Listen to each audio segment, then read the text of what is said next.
The initial shock of the great Gretzky trade has worn off a little, and it's being replaced by intense speculation, controversy, and growing anger about the way the deal was cut. Yesterday in Edmonton, an emotional Wayne Gretzky took full responsibility. And the owner of the Edmonton Oilers, Peter Pocklington, said he'd tried to convince number 99 to stay. But today, three former Oilers, friends of Wayne's, raised questions about that version of the story. Eddie Mio, a former goaltender who played with the Oilers in the 70s and was Wayne's best man at last month's wedding, says the great one did not want to leave his city, his Edmonton fans, or his team. Eddie Mio is in CBC's Windsor studio. Eddie, when did Wayne first mention this trade talk to you, and what did he say? Well, it goes way back, actually, till during the season, but majority of the talk came after the Stanley Cup. He mentioned that he thought Edmonton was trying to get rid of him or trade him because it was probably time. The Edmonton thought it was time? Yeah. What did he say exactly? What he said exactly was that they're shopping him around, that don't be surprised if I leave Edmonton, he said. Did he say to you how he reacted to that? Well, you know, he didn't say anything. His reaction when I talked to him and when I saw him in person was probably, you know how people talk and it's only rumors and you always think that people's going to talk, it's never going to happen. As the summer progressed, that's when, well, for example, the week before the wedding, he said, Eddie, I honestly believe that if it wasn't for this wedding, I'd be traded by now. Well, did this seem to be on his mind? Did he mention it a lot? I didn't see him that much after the Stanley Cup until the wedding, which I spent about 10 days before. And it was on his mind. Not only that, but of course the wedding, the plans and everything. But yes, it was. It was definitely on his mind because of all the rumors going on, you know, things of that nature. I mean, I even heard people here saying that Detroit might be interested, you know. And again, I don't place anything in rumors. That's why when he told me all this, and the other day when they called me up at 6:30 and said, listen, check CNN and Wayne got traded. I mean, I couldn't believe it. Well, did he tell you about going to see the club? Did he tell you that he had gone and asked them about these rumors? After the Cup, they had approached him about being traded. Okay. Now he turned it down with him and his business manager. They discussed it and said, no, I don't want to leave Edmonton. Then during that course, probably, you know, the month of June before the wedding, and even at the tennis tournament, his tennis tournament in Brantford, you know, there was always rumors. So he did go see and ask what is going on. Supposedly, and again, these are Wayne's words to me, and in my opinion, he said that it was just talk, people just trying to make something about it, that there is no truth to the rumors. Sorry, Wayne is talking about who here? Oh, just he's talking to the Oilers. And so when you say to him, Wayne, what were the Oilers saying to you? He was saying exactly what? He was saying that there was no truth in the rumors, that he was not going to be traded. They have heard something, but they were just rumors, and there's no truth, and they'll, you know, that's it. Now, a week after the wedding, he was in L.A., and received a phone call from another owner, which he did not mention, and I have no idea, and I'm not even going to, you know, try and guess at it. I assume it was the LA owner. I'm not sure because he never did mention it. But he said that the owner called him up and told him that he had received permission from the Oiler organization to talk to him about being traded to his team. If he could convince Wayne it was a good enough deal, that Edmonton would trade him. And did Wayne tell you how he reacted to that phone call? Well, he was very upset about it. He was, I know he got on the phone. He told me he called his agent. He's called his business agent, and finally called the Oilers and said, okay, I've had it up to here. You told me there was no truth to rumors. Now I have somebody calling me. Let's do it. Trade me. And that is when Wayne takes over and says, yes, I do want to get traded from Edmonton. But only at that point. Only at that point. I know Wayne never did want to leave Edmonton. I know he loves Edmonton, he loves the people, he loves Canada. And He told you that? Yes, he did. He told me he did not. He said he loved Edmonton, and it was a great place to live. Now, have you got any more of this story after that from Wayne Gretzky himself? No, this was a week and a half ago when he finally called me and said, I'm going to get traded. Have you talked to his wife?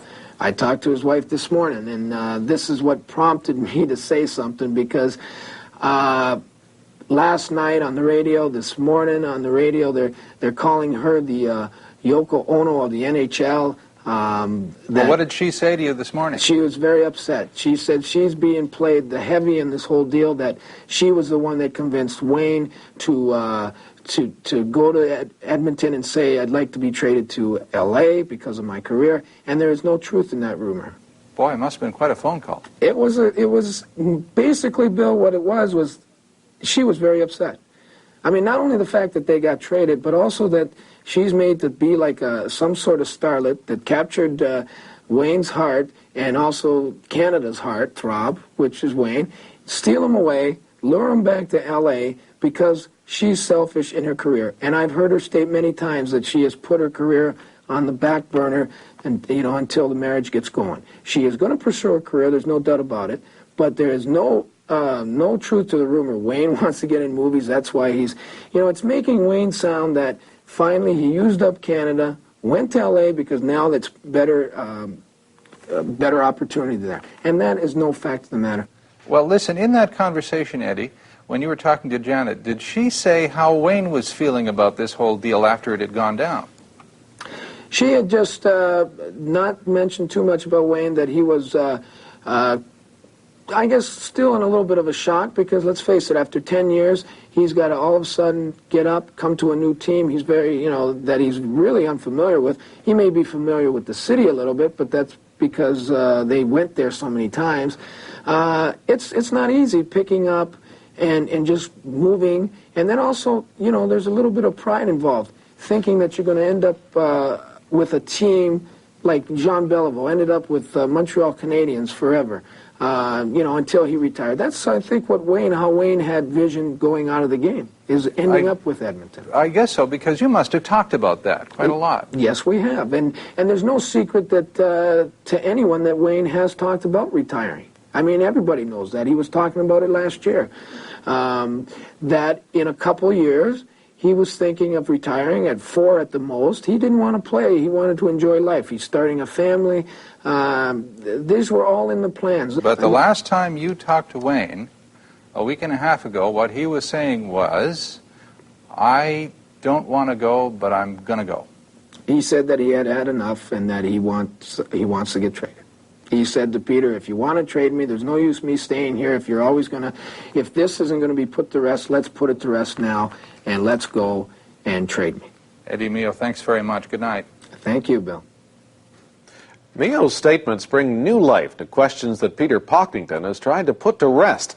The Edmonton Oilers owner has repeatedly stressed that Wayne Gretzky asked to be traded and that he made an 11th-hour plea to his star to reconsider. In an interview today with Dana Lewis, a host of CBC TV News in Edmonton, Pocklington once again explained his own role in the trade and reacted to Mio's story. People are saying that Wayne Gretzky didn't want to go, that you forced him to take the trade. Absolutely not. Over the years, I've received 6, 7 offers for Wayne. The last 2 years, we've made Wayne's business agent, Ian Berrigan, aware of these offers, the latest one being roughly 6 weeks ago from L.A., and told Ian, I said, please pass on to Wayne sometime after the wedding, let his wedding get out of the way, and make Wayne aware of what's going on. This is an offer we've had. I then went fishing on the 17th, and the 18th till about the 27th, came back and had a phone call from Wayne on the 27th of July. I definitely want to be moved to L.A., period. Mr. Pocklington, who initiated the deal? Who initiated which deal? For L.A., the trade. The L.A. They came to me with the offer of X number of dollars, players, and draft picks. But did Wayne have the understanding that you were shopping around to I trade was him. not shopping around anywhere. I said L.A. came to me, and Wayne came to me on the 27th of July after I passed it on to his business agent, Ian Berrigan. Okay, I've got to put this to you. Eddie Mio, Gretzky's best friend, says Gretzky definitely did not want to go. As of yesterday, 20 minutes before the press conference, and why the press conference was late, I took Wayne into the boardroom at Molson's and said, Wayne, you have the opportunity to back out. I do not want to trade you. He made Ian Berrigan and Mike Barnett aware of that conversation and stated, I want to be moved. I do not want to remain in Edmonton.